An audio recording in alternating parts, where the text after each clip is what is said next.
I was shooting film on and off whilst doing my commercial photography degree, and I decided to really commit to it once I finished, to really see if I could get my photography spark back, and boy, did I learn a lot. I have taken 166 images while shooting on film. Well, that's from the negatives that I could find anyway, and from that you would expect 166 images that you're going to get better at what you do. Some of the ones at the beginning were a little bit stinky, especially the ones on medium format, because I was still getting used to the camera. But over time, the images have progressed, and I have progressed as a photographer. You just got to have some patience.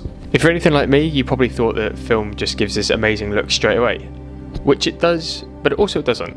Something that the photography Instagrammers and the TikTokers don't really tell you is, like with anything, you have to practice your craft over and over and over, and eventually you will get this look. By doing this, you will take a lot of poo pictures. But you should be proud that you're taking poo pictures, because you are trying something new, you're working out what you like, what you don't like, and you're trying something maybe a little bit difficult that's slightly out of your comfort zone. So be proud of your poo pictures, because it means you're learning. The images themselves might not actually be poor, they are just not to my taste. Maybe test your luck, post them on Instagram, maybe share them around with family and friends, and see what pictures they like. Something that might not be to your taste could be an award winner, you just never know.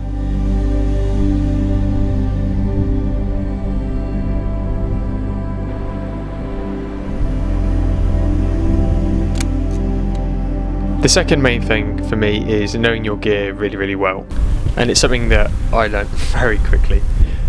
The film cameras are slow, and if you're even slower, you can say goodbye to that beautiful coffee shop picture with the sunlight pouring in through the window. And I'm definitely not talking from experience here. The button placement differs from camera to camera, and you really need to know what each button does, so that this doesn't happen.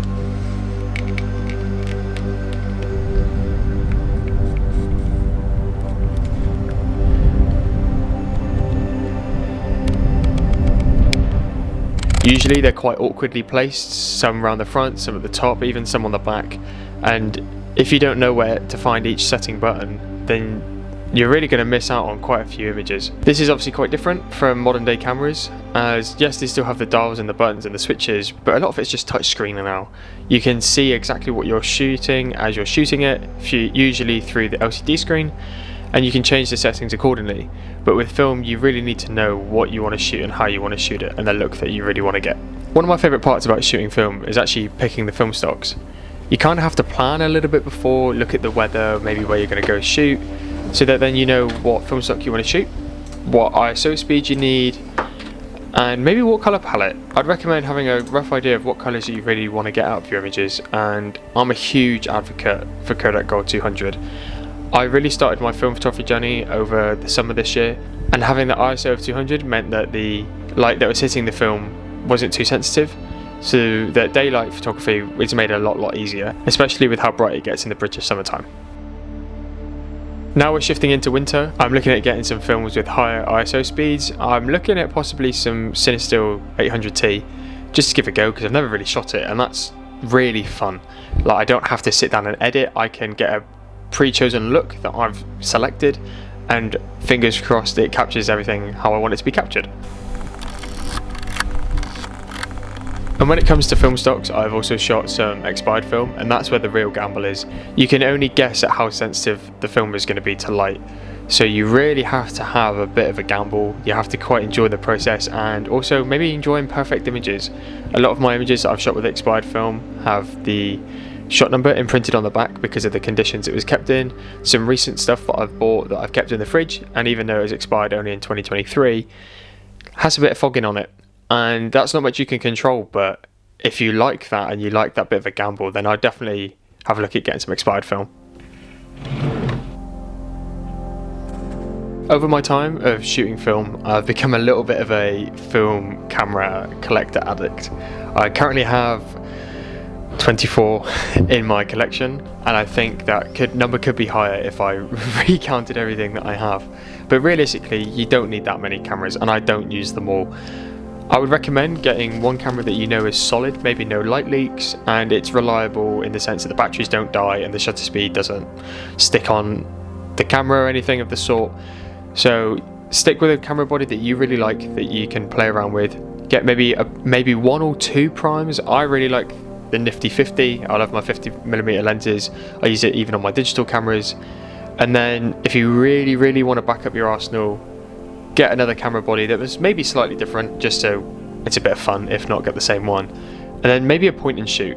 I have yet to use a point and shoot consistently, but I know how much fun they are, and the fact that I've seen many of my friends who aren't even photographers use them, and I think they are still a very viable tool if you're doing work commercially or just for a bit of fun. Those 24 film cameras aren't bought brand new, don't worry, they're all from car boot sales, and I've got some absolute steals, a few for a couple of quid, so maybe for a tenner, but I won't really pay too much more because they're so old and you never really know if they're going to work. But if you do stumble across any, just give it a stab in the dark, give it a good go.